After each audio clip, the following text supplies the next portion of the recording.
Canadian investors are using ZSP over any other ETF for exposure to the S&P 500 index. Institutional investors, investment advisors, and DIY investors have all been trusting ZSP with their investment dollars since the fall of 2012. ETFs provide instant access to a portfolio of stocks to an investor in a single, cost-efficient trade. For an investor to own the entire index would require institutional-level trading systems and expertise. To accomplish this, an investor would have to buy 500 stocks at a time, and then as the market moves, it would constantly have to rebalance those 500 stocks several times a year. ZSP simplifies this process by aiming to provide instant access to the 500 stocks in the index in a very easy and low-cost way. Before we get started, I just want to remind everyone that this information discussed today is not intended to be or construed as investment advice.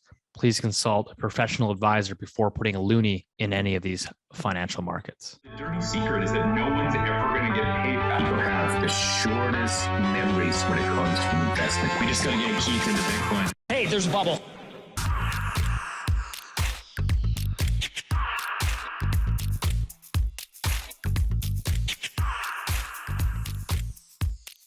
Welcome back to the Loonie Hour, episode 140. As always, joined by the three amigos, Boomer, Keith Dicker, IceCap Asset Management, Rich Diaz, PGM Global. Welcome back to the show.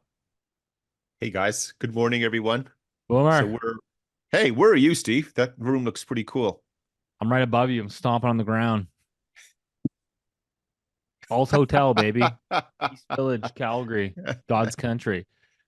So Rich doesn't know this, but Steve and I are in Calgary right now. We're going to have a Loonie. Yeah, you didn't tell him. We forgot to invite Rich, didn't we?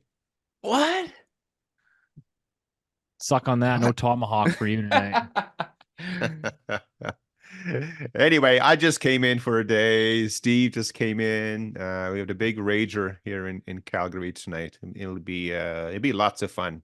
So we're looking forward to that. Rich, you look like you're no longer in the south of France. You look like you're maybe at your mom's house. I'm back home. I'm back in my... And I'd like to say, unlike many people who work for the Canadian government, I have integrity and I'm a man of my word. And so I apologize for not eating a Twinkie last week. There's this amazing company called Amazon. I'm not sure if you guys have heard of it. And I ordered some Twinkies. Clearly, Keith hasn't heard of it. And so, as a punishment for missing my bet, I thought the Bank of Canada was going to keep rates on hold. They're cowards, and I was wrong. And so, I'm going to, as punishment for being wrong and for missing my Twinkie, I will eat two of these horrific. Two. This guy might not make it through the show. I may have type 2 diabetes by the end of the show, but I am a man of my word, and so there you go. Are you eating both at the same time? One at a time. Keith, Keith, get in there, buddy. What's your excuse? I know I can't reach out, through the virtual world. We all chat with people across the country that follow the podcast. And I'll always ask them, hey, who's your favorite Loonie Hour host? And 9 out of 10 times, it's, Rich. They don't even hesitate. And this is it, Rich. This is why, man, you're a man of the people. You're a man of the Twinkie eating world. I'm gonna get type 2 diabetes. That's why. For the show. That's the length that this guy is willing to go. Anyway, and what's your eating strategy? Are you just biting it, or are you sort of like sucking the cream out of it first and then eating the? Okay, settle down there. Right. Anyways, let's move on. Let's move on. Jesus. All right. Well, quite the intro, eh? Quite the intro. Keith and I are having a tomahawk steak tonight. It's gonna be great. Gonna have join the hotel rooms, have the mega bed. And we have our Loonie Hour pajamas. Are those available on the website yet, Rich? Slug fights. No, we're working on that. We're working Loonie Hour PJs. That'd be amazing. That would be another good one. You babbling turds. Come on, let's get on with the show. All right. We got a bunch of housing stuff going on here. I just thought I'd preface something. We've heard a lot in recent months around the government and what they're doing for housing affordability and supply. And Trudeau let the Freudian slip out last week or 2 weeks ago when he said when he said that housing needed to retain its value, but at the same time they needed to make housing affordable. So the sort of double standard there. Just wanted to give you guys some context. So a lot of Steve, the I believe it's not a double standard. I believe that's called socialism/communism pushed together. Come on, dude. Well, if you're trying to suppress price discovery and controlling the market with everything, that's what it is in my book. The But guy doesn't understand what half the shit he's saying. Anyway, let's keep going. Keep going, Steve. Okay, well, let me just walk you guys through some like numbers and like so people always ask me like how do we fix like the housing market and or like when's it gonna get fixed, and nobody likes the answer of like, listen guys, it's not gonna get fixed. That's just kind of the unfortunate reality, because you kind of see it. It's like these politicians say one thing and then you kind of look and see what they're actually doing, and so there's been some good strides made lately around, okay, we're going to rezone things, provincial government stepping in for municipalities, the Fed saying we'll give you money, but only if you increase zoning. And so there's been sort of like some good ideas that have been put out there. But then when you kind of see the implementation of such, it really shows you differently. So I'll give you an example. So for example, the city of province of British Columbia says we are going to increase zoning. You have to allow multiplex units on all single family lots. If you're within a transit station, if you're within 800 meters of a transit station, you must allow high density development. So they're trying to override municipal governments. Well, what municipal governments are now doing is they're basically coming in and jacking up all their development fees to make these projects no longer economically viable. So they're going to say, yes, you can build high-rise towers here, but you're going to have to pay up the nose to do so. And at which point it becomes no longer economically viable for the developer. So I'll give you an example. City of Burnaby, which is 20 minutes from where I live in Vancouver, they just announced that for new high-density zoning, that they are increasing their fees just this year. They're increasing their fees $50,000 per unit. So $50,000 is an additional new government fees. And so basically what they've done is they've increased their development community contributions and added all these additional fees. So think about this is like a 1-bedroom condo in that area is going to go for like between like $500,000 and $600,000. So by adding $50,000, they basically added 10% of the price of like a 1-bedroom condo in that area. I have a question. Fire away. My question is, aren't development fees kind of necessary in the sense that like if you're building a new subdivision, you need sewers and roads and electric terminals and stuff? Like, don't you For need sure. Yeah, I think that's Can you definitely explain? for sure. That's part of the rub, right? I mean, like you need to obviously, if you're going to build a whole bunch of new density, yeah, you need to support the infrastructure, but it's a questionable as if it should be $50,000 per unit, like an increase. It's not like, hey, this is basically this increase this year alone is 50,000. We had a bunch in Toronto, a bunch of examples recently coming out as well in the GTA. And so like, again, I just think if you like, it's like all levels of government are just desperate for taxation. And the only way for them to sort of pull it from is from the housing market. But like that has to get filtered back through. And it's basically making these projects no longer viable. So you're just not getting this. It's like a natural throttle on supply. Okay, I have another question. I mean, I did see some development costs up 9,000%. So like 90x. Is that right? I mean, or that like 10x, 15x. I mean, I've seen development, the price that you tack on to new developments have been rising way faster than CPI or GDP or the population growth. I mean, how do we square that? Is it really just a shameless tax grab by these municipalities? Yeah, no, for sure. I mean, there was a good tweet thread here from a guy named Matt Young. He's a developer in the GTA. He noted that development charges as of May 1st are increasing by 20%. And basically, they're going to it's 15. The increase is $15,000 for a 1-bedroom and nearly $24,000 for a 2-bedroom. That's the new sort of increase rate. So, so he was saying these changes in the last year result in the need to raise prices for an average condo by $91 a square foot, about $54,600, factoring in additional equity and contingency required to develop these. So basically, long story short is like you can kind of splice the numbers any way you want. The point of the messaging here is all these cities are basically just jacking up their fees. They're desperate for tax revenues. And in an environment, right, when rates are up, guys, rates are up 500 basis points to begin with. The housing market's already soft. Housing starts are already rolling over. And then you have the municipal governments coming in at the exact same time and just jacking up all these taxes and fees. And it's like, this is the last thing that you should be doing, right? Like, so anyways, long story short, that's number one. Number two, we had CMHC. So CMHC this week, they have a program called CMHC Select. And essentially what it is, it's a program that if you build new rental housing, they'll give you very favorable rates, favorable terms, and they're basically helping almost subsidize the development process if you're building secured long-term rental housing. Well, they just basically change a lot of their stipulations in there and how you can sort of achieve the metrics that they require you to hit in order to get new projects off the ground.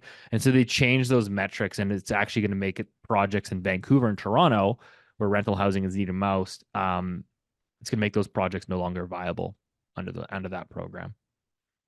So so hearing this, that this is not my world. I know, a little bit about everything. What is the reaction from Ottawa then about this? Because, whether but their policies are right CMHC or wrong. is Ottawa. Yeah, absolutely. I know that. But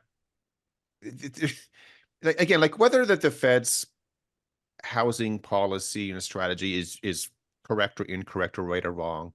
The point is they said, hey, this is what we're going to do. And then all of a sudden you're getting all of these pushback from other government agencies, departments, or regions and territories and everything against them. I would imagine that's creating some awkward conversations going back and forth. Yeah, I mean, probably. Yeah. I mean, I know everyone's just fighting each other, right? We had this conversation 12, 18, 24 months ago where every level of government pointed the finger. And, the Fed said it was the province's fault. The province said it was the municipality's fault. And everyone's just pointing fingers. And so it's like the provinces do one thing, then the cities complain and sort of counteract that. And then the Feds change, the CMHC rules. So basically, again, to explain that CMHC stuff very in simple terms, they have a couple ways that you can hit the metrics in order for them to give you financing. The ways to hit it is one, do through like environmentally friendly building, which is basically just like the higher building code. And the building code in like Vancouver and Toronto is such that you can basically hit those metrics on your building alone. And then you have affordable rents or affordable market rents, which is like places like Calgary or the rental market where rents are cheaper. You typically would hit your CMHC points on having affordable rents. But of course, rents in Vancouver and Toronto are so high, you can't hit those metrics through that. So you have to hit it through building like an environmentally friendly building, which is like instead of having double pane windows, you have triple pane windows and things of that nature, right? Like, so that's how people were hitting these metrics because you can't hit it through affordable rental in Vancouver and Toronto. So now that they're basically what they've done is they've shaved off the point system for environmental building stuff. So they want developers to say, but so anyways, whoa. What are they doing to the climate change policy? Steve Guilbeault is not going to be happy. I'll tell you that much for free. It's quite the complicated mess we have going on here. So overall, when all this is said and done, housing will become more expensive. The number of units being produced likely won't increase at any more of a faster rate than's happened before. And inflation will remain high coming from that space. Is that fair, Rich? That's my takeaway. I think they keep fighting the supply side of this. The supply side of this equation. It's a demand issue. I know I sound like You're very much absolutely a right with broken. that. Yeah, that's We absolutely sound right, like a though. broken record. Sorry, Keith. Go ahead. No, it's a good point, because as we keep having this conversation, I don't mean we, the babbling turds here, but as everyone keeps having this conversation, it's always supply, supply. There's never the demand side. So, Well, yeah. the And demands. this week, Mark Miller said that people are blaming immigrants. Let's be very clear. We're not blaming immigrants at all. We're blaming the people who thought it was a great idea to add 1.2 million people to an economy that is not building sufficient infrastructure to absorb those people. It's not at all. Those immigrants are welcome. They're lovely people, lovely chaps. Come on down. Point is that it's a demand side issue, and all this navel gazing around supply, to me, it's just bullshit. I don't know, maybe Steve, do you have a different view on that, or have I misstepped? Yeah, well, I mean, obviously the demand side is significant. It's funny because people right now are saying, well, look, Toronto real estate prices are falling, and so turns out we don't have a supply problem. I would say you have a very near term, shorter term issue or crisis on the demand side, which is rates are up 500 basis points and people are over leveraged. So you're going to go through that deleveraging cycle. But if you really zoom out 5 to 10 years, I mean, if you continue to pull in, 700, 800,000 people, a million, two people a year, given where housing starts are and where they're going over the next 24 months, you're just sowing the seeds for your next crisis 4 or 5 years from now. But even if you doubled housing starts, if we had a magic wand, Harry Potter styles, and we doubled housing starts to 500,000, would that be sufficient to meet the demand? I think it would, but I just think you'll never be able to double housing starts. Okay, I genuinely believe that. I don't care how much you rezone. He did. Rich did use a magic wand to do it. So maybe it will work. Again, we keep going back to the fantasy land from Europe, which is now, seeping into the Canadian side here. So at the end of the day, we're in this real challenge, and it seems like, the big push we've had with solutions to the housing problem. I'm hearing it's probably not going to be as beneficial as what's been promised or sold to everyone. We all agree? Makes sense? Yeah, I just think people are being lied to, and they should know that.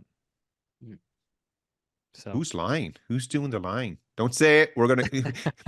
I remember as a kid. You guys won't remember, but we only had 2 TV channels. Growing up. What? That's it, Rich. Just the 2. One that had hockey on it, and the other one that had TV shows. And off. Yeah, that's when the CBC used to play hockey. Did you see that? I heard that. They played hockey? What do you mean? They got in trouble because they didn't play the Oilers game 6. I don't hear Steve anymore. I think I lost him. Do you hear him, Rich? I hear him perfectly. Boomers checked out. Check. Yeah, the CBC didn't play the Oilers like game 6 Western Conference final clinching game. What the hell? Well, all that taxpayer money, and they're playing reruns of some stupid show. Oh boy. Well, back to the story that no one wants to hear anymore, I'm sure, except for some of the older people listening. But when I was a kid, like TV would go off air at 2 a.m. or 3 a.m., something like that. And you'd get these vertical lines in different colors, different colors of the color spectrum. And you had a high pitch frequency noise, like, ooh, and that's what happened. So I think, Steve, if you mention on air who's doing the lying, then maybe we'll get that on the. Does that make sense? With the new CRTC regulations, probably. Dude, you guys are you got it all wrong. I think there's money coming to us. We're Canadian content, 100% Canadian content. We gotta submit some grants, get some cash out of these guys. Come on, you guys are not looking at this the right way. Nah, I think we should pivot to the Fed. Yeah, this is going nowhere. We did have US CPI out ahead of the Fed this week. So let's set up yesterday. Yeah, instead of just doing like the data point, let's set up how big of a a momentous day it was going to be. So today is Thursday, yesterday was Wednesday, and which just so happened you get the American CPI data coming out in the morning, and then with the Fed meeting in the afternoon. And it was just so much excitement and exuberance built up for this. And because the people were thinking, hey, if the inflation data it's soft, then the Fed might turn dovish as well. So that's the setup. Sorry, Steve, but it was in the geek world, it was a big setup yesterday morning. So I'll stop now. You can continue with the. Yeah, no, I mean, everyone Yeah. was looking forward to it. Obviously, it's, we've already got the BOC cutting, the ECB cutting, and everyone's just waiting on the Fed. And so, hopefully getting a softer CPI print that would set them up to do so. But Rich, I know you've been all over CPI, so maybe I'll let you walk through that. It was softer than expected, so I'm not sure if that caught you off guard, but curious your thoughts.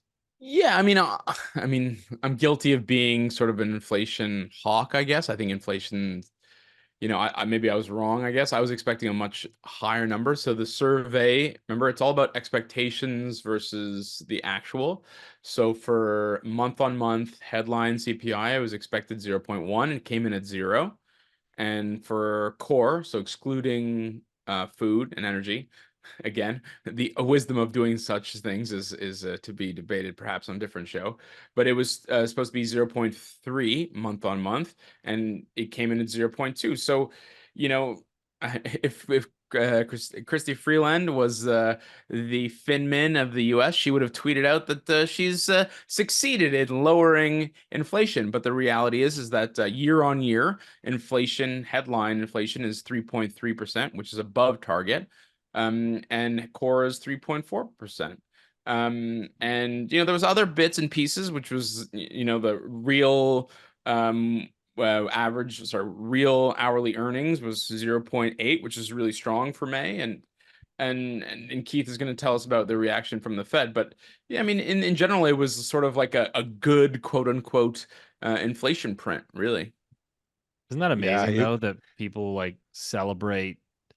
CPI was 3.3 as compared to 3.4, as if the general public really felt the difference of that 0.1. Did you you go to the store and like, man, I could really feel that 0.1. Spot on, Steve, you need to enjoy the moment. Go Oilers. But when the CPI data came out, because it was softer than estimates, markets they were ripping higher. The US dollar was mullered yesterday morning. It like most currencies appreciated anywhere from say 0.5% up to 1% against the dollar. The dollar was just crushed on every single side, and equities were higher, the bond market was higher, commodities were higher. Like it was a fun morning. And then the afternoon came. I was waiting for that. It actually came out. The delivery was okay with that one. That worked out well. Not just it was a lot better than the TV going off air story from a few minutes ago. But let's go to the Fed meeting next. I think that sort of lines up. Well, yeah, tell us why the you dollar's always now tune back in, up don't to you? You're like a bag of popcorn, beer. Are there carbs in popcorn? I'm really low on the carbs these days, so I don't have the but I do apparently. So you can convince yourself there's no carbs in wine. So that's apparently true. Is that a thing? I know. Yeah, it's a mental thing. That's it. It's just mental. It's all up here. Big Pinot guy. Pinot, but tell us about the Fed. Yeah, of course. Yeah. So, the big meeting was coming up with the Fed, and there was some hope that the Fed would cut, although it was not priced in markets, is, hey, they're not. But the language was expected to sort of then to realign with what the Canadians and the Europeans and everyone else was doing. But that didn't happen, and instead, Rich before has talked about the dot plots, they call it. All that is, everyone, it's just to give you a visualization of where the voting members think rates should be in longer terms, like a forward guidance kind of policy. And there was not a lot of support there for cutting rates. So it was actually a very hawkish meeting that came out of it. And then the same with the presser as well afterwards. So by the time the afternoon was over, the dollar was still mullered at the end of the day, but it was only mullered by 50% of what it was in the morning. So if, just say the euro gained 1%, it gave up half of that after the Fed meeting, and equity markets got a bit softer and everything else. And now here we go this morning. Of course, now it is Thursday, of course, now. All of the mullering, if that's a word, of the dollar from yesterday, of the US dollar, that's now all been completely reversed again. It's You amazing. talk about volatility in markets, like 24 hours, but that's what, the most important data points in the financial and economic world is these days is the inflation print, and what is the central bank going to do with the Fed. But you got some comment about one more thing to frame this now correctly. Now they're only expecting maybe a quarter point cut by the Fed for the whole year. And as we keep talking about, we're running into this election wall that's coming up. The July meeting, Rich, I believe they're still now pricing in there might be a cut, but it's most likely no cut again for the Fed. 10%. Yeah. So nine out of 10 chances there won't be a cut. Yeah, and if you round it up, it's like 10 out of 10 no cut. Oh if you yeah, think of hey. it. Yeah. Oh yeah. Good good Lord, eh? But Oh yeah. we we got to go back though. So if that's what the Americans are doing, and, it is the reserve currency for the world and everything like that. The Canadians are committed to cutting. The Europeans are doing their thing. This could get not ugly, but the trend may have started for the dollar to strengthen, significantly now going into the fall.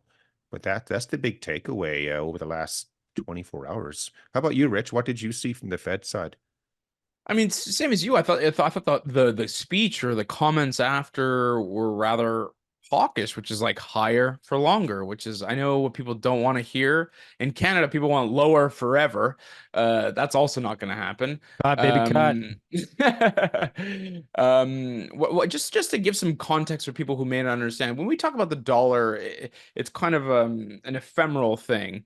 But often, what I think Keith is referring to is something called the DXY. So you can Google that if you want to, and it's called the like sort of dollar index is what you would call it.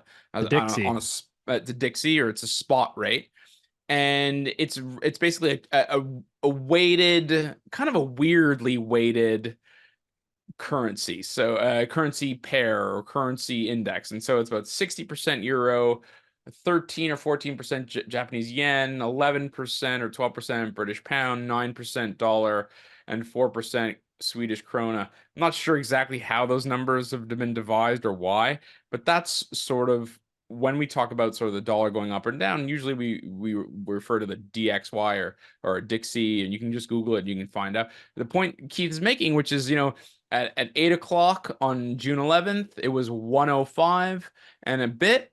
And after basically 24 hours, we're right back to where we were. A little bit more than 24 hours, we're right back to where we were, which tells you that, even though the data was quote unquote negative for the dollar, meaning dovish, I think that the speech really came out and told you what people didn't want to hear, which was there's going to be no cuts. There might be one cut this year, but we're running at a racetrack. Keith, I don't know, Steve. I don't know I was going to ask you, does that does that surprise you? Because we've got another string of data today where we got U.S. producer prices fell. So they fell actually 0.2% month over month. They were estimated to grow 0.1, so they actually contracted year over year. They were also below estimates, so they came in at 2.2%. Versus a 2.5% estimation. So, you had US CPI falling below expectations, and then you had a day later US producer prices also contracting. Yeah, you would have thought that the US dollar would have weakened again with that, but that's why you don't bet on the PPI data, guys. You don't bet that market. I think now though, again, I think markets are now starting to figure things out that, again, the Fed policy, it's going to remain hawkish, or it will not turn as dovish as quickly as everyone wanted. And just remind everyone, back in December, DEES that we would call it in our world, back in December, I think market estimates then were for 125, I think it was, guys. 6 Yeah. cuts. Yeah. Yeah, and now we're down to maybe one cut, and cut rates, guys. Cut. Did you see that comment from Liz Warren? Elizabeth Warren. I used to really like her. She wrote like a piece, like all the politicians in Canada. She wrote to the Fed demanding that they cut rates in the U.S. I'm old enough to remember the New York Times being very angry about a certain leader of a certain country complaining about rates and rate cutting and opining on what they should do. Interesting that Elizabeth Warren should jump in that. Isn't that amazing though? Like every politician, I mean, particularly in Canada, was like celebrating lower rates as if it's like a sign of success. It's embarrassing. It's just like Banana Republic stuff. If number one, they should not be commenting on it at all, and number two, the reason they're cutting is because they're worried about domestic demand and debt service ratios, and unemployment is gone up 1% year on year, et cetera, et cetera. I mean, it's just, yeah. But guys, we're at the end of a 40-year cycle. The rates go into zero, and they kept them at zero for a decade. And now that world is over.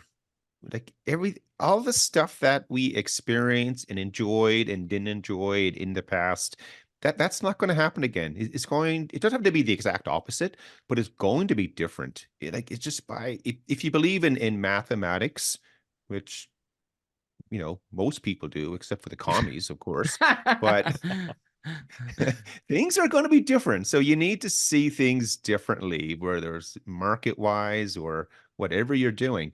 And, increasingly it's, people are getting, upset and ticked off, and they're starting to vote that way because we had the European, EU election. Was it earlier this week? Was it this week? Yeah, it's incredible. There's been a bunch. This is one of the most incredible years of elections. But anyway, sorry. Rich, can you actually walk us through that? Because I think that's like kind of an important segue here, which is just seeing the bigger picture starting to shift. I know we've kind of highlighted and been talking about it. You can kind of see where the puck is going. But in the EU, it looks like they're clearly shifting to the right from the left. And so I don't know if you kind of walk us through what's going on over there. I know you lived in the UK for many, many years, so you're probably more familiar with politics and the how it works out over there. Yeah, there's loads of countries in the EU. I can't remember now how many. I think 27 or 28, whatever. UK is no longer in the EU, thanks Brexit. But there was something called the Europe 2024 European elections. And it was a seismic shift, really, from sort of a center left to what the CBC will term as ultra super duper fascist right wing, and of course that's nonsense. That's not at all true. If simply just Google what these people say, and you'll find out that it's not as radical as they suggested. The real issue is that there's just a change. There's a change and a rejection of sort of let's just say the overriding ethos that we've sort of been subjected to over the last 5 to 10 years. Our dear leader was not happy about this, and he opined again, sticking his nose where it shan't belong in a different country's democratic process. But it's going to have effects on sort of what happens in Ukraine. It's going to have effects on the China trade issue. By the way, they just added tariffs to EVs from China, so go climate change. It's going to have effects on bailouts and sort of the huge amount of money that's been given to the periphery countries. It's going to have effects on immigration, etc. I'm not a political analyst, but I do think there was a seismic shift in sort of the view, specifically in France. And so France, the right-wing party under Marine Le Pen. It's not really one party. It's more of a coalition of sort of right-wing parties. They surprised, along with, similar thing with Belgium, etc. And in reaction to that, Macron sort of called the snap election and sort of calling Marine Le Pen's bluff. And so, just to keep, I don't know how it affects Canada, to be honest with you, but I think it is sort of the sands are shifting, Keith. That's the way I would describe it. I don't know. And we've talked about this before. Like the sands to the hourglass, so are the days of our life. Oh, God, that was bad. There's something else that's even more important to understand with all of this. Traditionally, Germany has been the power, the decision maker, kingmaker in Europe, in the EU. Before the UK, before Britain left the EU, you had the three powers. It was the Brits, the French, and the Germans. And the Brits always lost every single battle they tried to have politically. That's not fair, but keep going. They did. I mean, they were never the power broker at the table.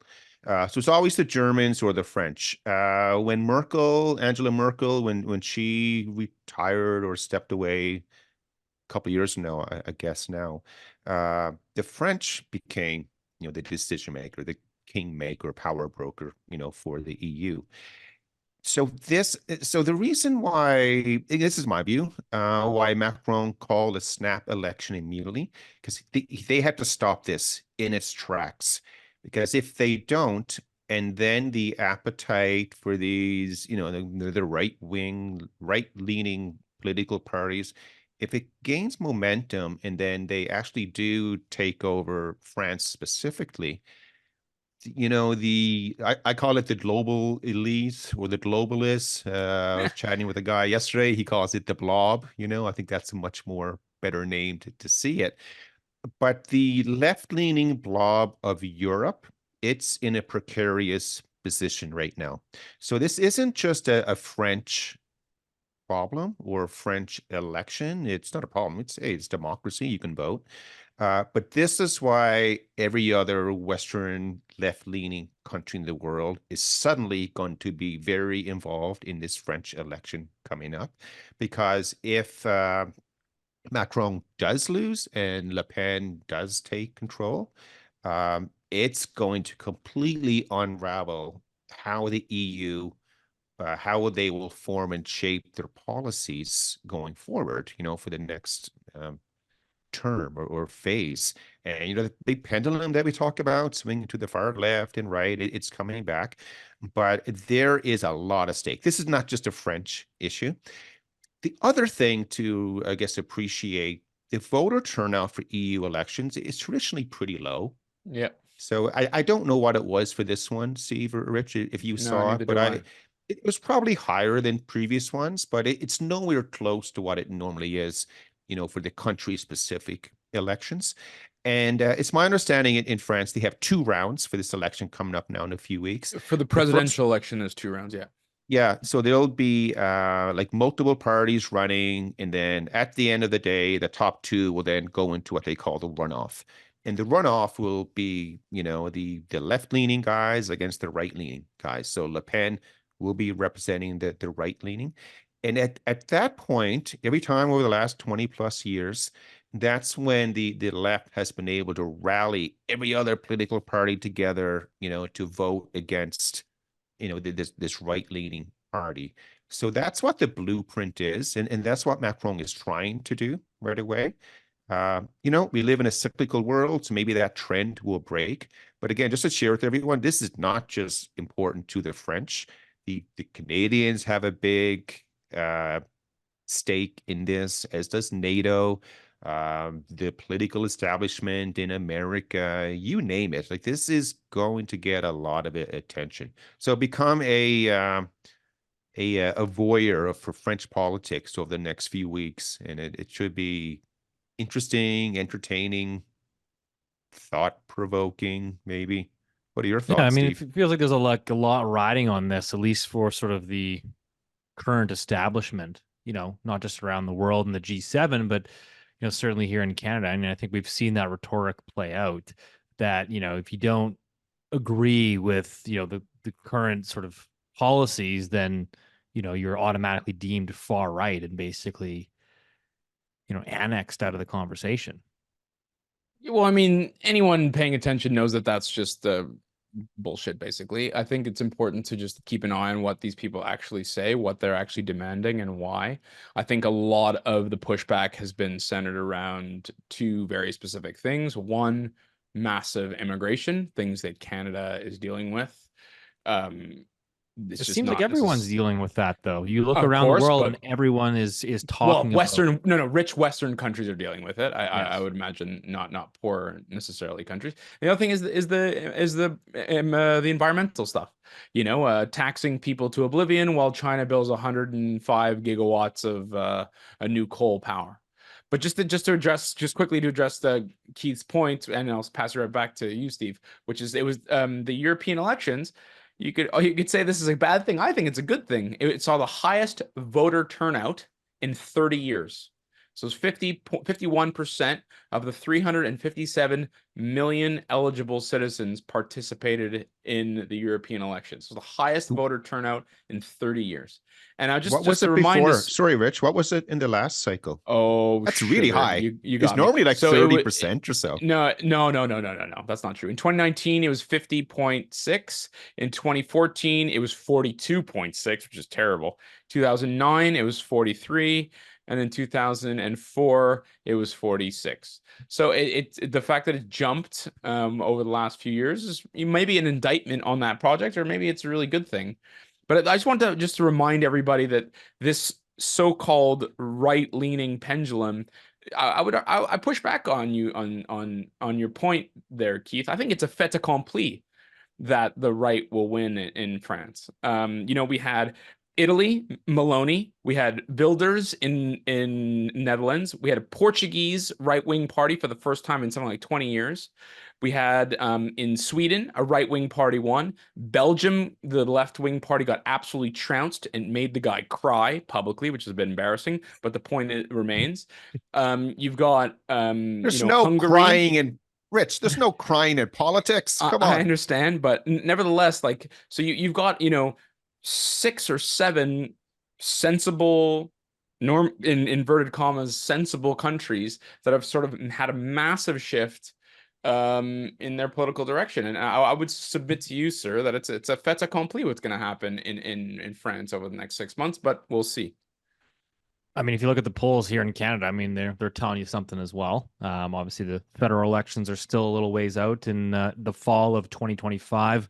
Once Mgmt gets his full pension, we will get there. But yeah, Rich, I mean, I think you brought up a good point, right? I mean, which is, people are fed up. I mean, I think the pandemic was hard on a lot of people. I think the cost of living, anytime you have rampant food inflation in particular, that tends to bring out a lot of angst amongst the citizens. And yeah, I mean, I think cost of energy, is all these, the green energy transition it's expensive. I know we've talked a lot about it on the show. We've had great guests on, such as Doomberg. We've had nuclear energy experts on here, et cetera, et cetera. So we've kind of highlighted that transition it's going to be painful. It's going to be expensive.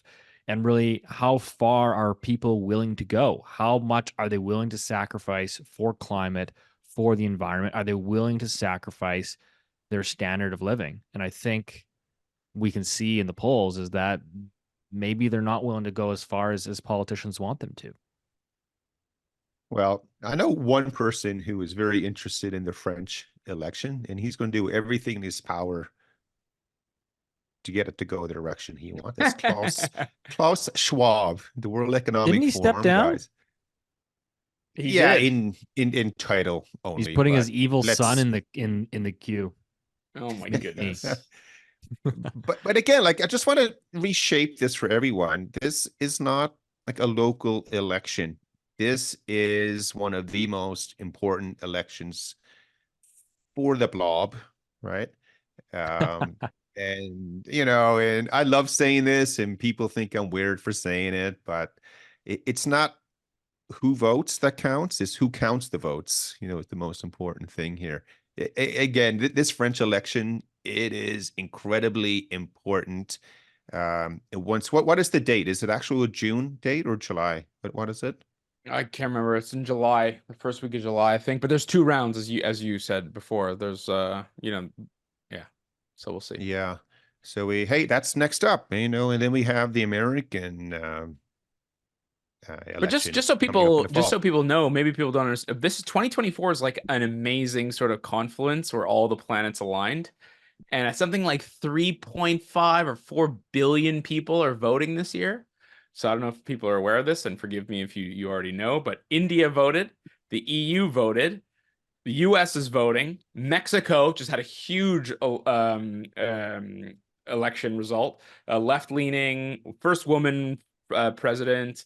The peso tanked and is down 15% from the May high. So that tell you what everything you sort of need to know about the market's confidence in that government. But nevertheless, so it's actually an enormous amount of people are voting this year. It's sort of just a coincidence, really, because they all sort of run on different cycles. But it's a massive year for the democratic process in the world, and it's fascinating. Well, You Boomer, left you out were Argentina. Argentina Oh, had their yeah. election. Yeah, Yeah, and sorry. it's one of those. Go Boomer, ahead, you were Steve. talking about it though before we hit record, which is like he's like, hey, at some point, guys, we're gonna have to start talking about, a little bit about the U.S. election coming up because it's gonna be a wild ride. I mean, I think Canada's got a lot of problems, and we got a lot of shit to figure out. But like the U.S. is gonna be like a spectacle. I mean, just watching it from afar. I mean, to be honest, part of me is glad I'm not gonna be there during that time because there's going to be a lot of unrest and angst, and it's going to be interesting to sort of see how markets digest it. Keith, I don't know if you have any other kind of views on that, but I mean, I guess the question for you is almost like, do you kind of allocate capital around this, and like almost how do you? I mean, like what, given the potential outcomes here? Well, from a risk allocation, that's what we call it for our portfolios. You always have to appreciate what a risk is and then how should you position for it, and if you think it's a very big risk with a high probability, then you allocate more towards your risk bucket for it, or you do the opposite. The US story is going to be very interesting as opposed to say the European side. But the big thing coming up on and again, like my comment with politics, and most people don't understand this. Everyone following the Loonie Hour, we do, of course, but people think, yeah, you're voting for that real nice person. Yeah, we like that person. Let's vote for him or her. And then we don't like the other person because we heard, she says something mean. That's not what politics on the national stage. It's really is a power broking, again, blob. That's the word to use here. So for the Americans coming up, it's not the Democrats against Republicans or Biden against Trump. It's the status quo, the political establishment. They need the Democrats to win. They need Biden to win, because if not, when Trump comes in, he's not part of their team, right? He's not part of the political establishment with Republicans either. He's different. And people like and don't like him for different reasons, but you have to understand that that's what's happening here. One thing I've noticed, and this is what I think more people are seeing this as well right now. Suddenly, the left-leaning, left-supporting legacy media, they're starting to flow critical stories about Biden, and that's not something we've seen for a long time. And again, don't have the belief that the media, they're going to report objectively all the time. That ain't the case. They very clearly get their marching orders from a higher level. So the fact that that's starting to happen going into where the election is heating up, that tells me that there's a probability that Biden is removed as head of as the candidate for the Democratic Party coming up. And people are saying, what? You're crazy. That can't happen. If they feel that he can't win, they will absolutely remove him. And I think that, so the DNC, which is the Democratic National Convention, that's coming up soon.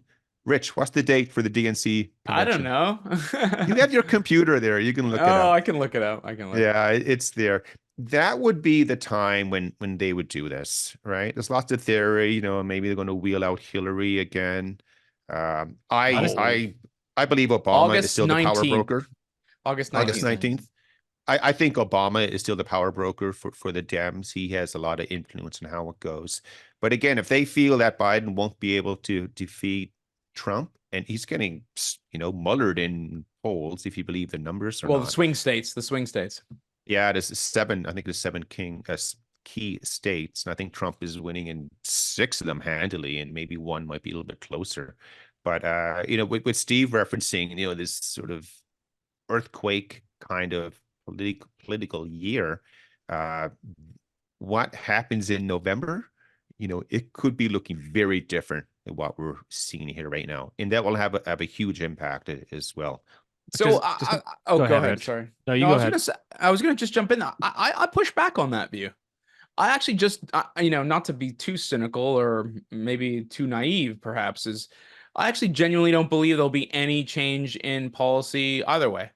We've seen, and again, this is not a political show, but politics matters for economics and economics matters for markets, and that's what we're here to talk about. And what have we seen from the Biden administration? We've really seen sort of America First doctrine with the IRA, the Inflation Reduction Act, and the CHIPS Act, which is 2 key pieces of legislation, which is massive infrastructure and spending when unemployment is at basically all-time lows, which is really just a sort of a dovetail, basically in the same doctrine as Trump.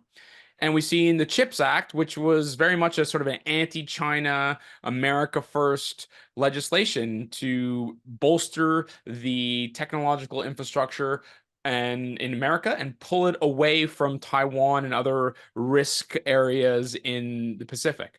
And I, even though Biden is a much more polite speaker when he can speak, I genuinely don't think that he has really changed the trajectory for the economics and political path going forward for America. I think it's about big deficits, higher inflation, higher interest rates, more protectionism, and I genuinely don't believe it's going to change at all. Whatever if Donald Trump gets elected, I don't think he'll run a balanced budget. I don't think he'll repeal the CHIPS or IRA. I don't think he's going to be less hawkish on China. I don't think inflation will go down. And so, I think a lot of the hand wringing over Biden or Trump, I think, is misplaced when you think about economics and you think about finance and capital markets and you think about inflation. Yeah, I mean that's a fair point. I was just going to ask you as well, just on we're here in Calgary, so obviously the oil and gas market matters a lot to this market and to Canadians. But you hear a lot of this rhetoric, like if Trump gets in, that's really good for oil and gas. And I almost think do you wonder if it's the opposite, which is like so much you just unleash all this new supply, right? All these projects suddenly get approved. This guy's pro fossil fuels. I think he's anti sort of green energy transition, renewables sort of thing. And so you almost wonder if that unleashes the supply valve, which has been, yeah. You nailed it. As far as I'm sorry to jump in there, but you nailed it. Be careful what you wish for. There's no shortage of oil. This is a lie.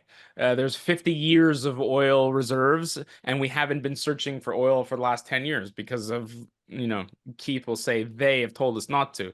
But the point is if Trump comes in and starts allowing drilling here and drilling there and whatever, that's bad for oil companies. It increases the supply of a commodity, which lowers the price because demand is basically stagnant at 100 million barrels a day. So I think you nailed it right on the head. I think you'd be very, very careful to go long energy in a world where Trump is the president. Yeah, and I mean, yeah, like I said, I've heard similar things about, Calgary. Yeah, you got to keep investing there. Once Pierre gets into the Conservatives, and it's like, yeah, I don't know. Like, I think Trudeau has actually done a lot of good for the energy sector by, it's right, unintentionally, restricting supply and through horrible policy. Really, it's actually boosted the prices. So there you go. Man, what was in that Twinkie that Rich ate? What? I'm behaving myself. The overriding thing, what do you need to overlay over all this? It doesn't matter who gets elected coming up in any of these countries and economies, because the overriding debt problem can't change. The deficit problem, as you mentioned, Rich, that doesn't change either. So, we continue to go down this financial and economic road. It's going, we're headed to an event where, losses have to be realized in the bond world. And it doesn't matter who, which color shirt is sitting in Ottawa or Washington or Paris, for example. They're going to try to keep everything going as is, and they're going to try to, confuse the masses. This issue is more important than that issue. They're against you. Vote for me and everything. But overall, we are going to continue down this end of this trend where, hey, we're in trouble here coming up, and no one's going to be happy whatever the outcome is. Like in the US, the next morning, half of them are going to be upset. And then here in Canada, I don't know what percentage we'll have. Maybe 90% will be quite happy, maybe, but we'll see with that. But Keith, you've said it so many times. It's not about being upset or not being upset. It's about positioning your portfolio to like sort of withstand the volatility that you think is going to come. Trump gets elected, inflation's not going down, deficits are not going to go to zero. Bond markets are still going to be squeezed. Private credit's going to be under pressure. If Biden gets elected, none of that's going to change. And so I think if you, as you've just told us many, many times, it's sort of positioning your portfolio to like withstand that kind of vol and where that risk comes up, and then sort of seeking out the opportunities and sort of navigating those waters. Yeah, I wasn't talking then about from a portfolio perspective. Oh, it was more from a political, social perspective. So again, just sticking with the US side, it doesn't matter if Biden or Trump or Biden's replacement wins, because the deficit is still going to grow. We know that for certain. I would assume if Trump wins, taxes will be cut, but that's what's going to happen. That becomes even more stimulus into the system, because this is exactly what he's done before. Whereas other parts of the world, you got to tax the wealthy, Steve, you need to pay your share and everything. So we'll see. I mean, the ultimate outcome, it's still on our books anyway. We do anticipate a crisis coming in the bond world. So you have to figure out what's the reaction going to be when that happens. And which kind of leads into the Bank of Canada speech this week. Steve, do you want to hit that real quick? Or do you want to talk religion next instead? Yeah, let's go over that. Let's talk about sex. Yeah, no. I mean, we can keep going. It's a slippery path. I haven't had a beer yet. Yeah, I mean, the Bank of Canada, Keith, you were actually following it closer than I was, but they were talking about they were basically defending their role in QE, quantitative easing, during the pandemic, saying it was essentially a necessary evil. But I think you were following that closer. Did I miss anything? Yeah, that's a good point. And to start it off, I know this is the way the world is, but policymakers and government officials, elected people, why can't anyone ever admit there was a mistake made?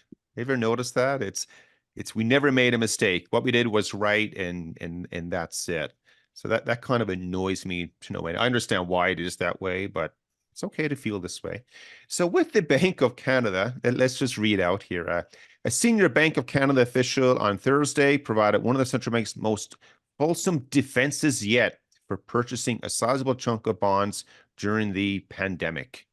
So basically what they're doing, so Rich, you're all over this. I think 92% of federal government bonds were purchased by the Bank of Canada at the time.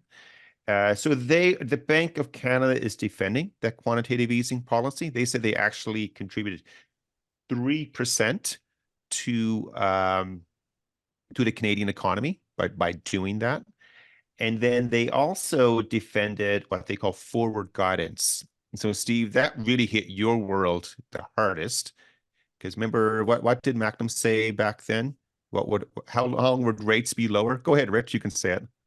For a very long time. I think he said. I think there was two varies in there. A very, very long time.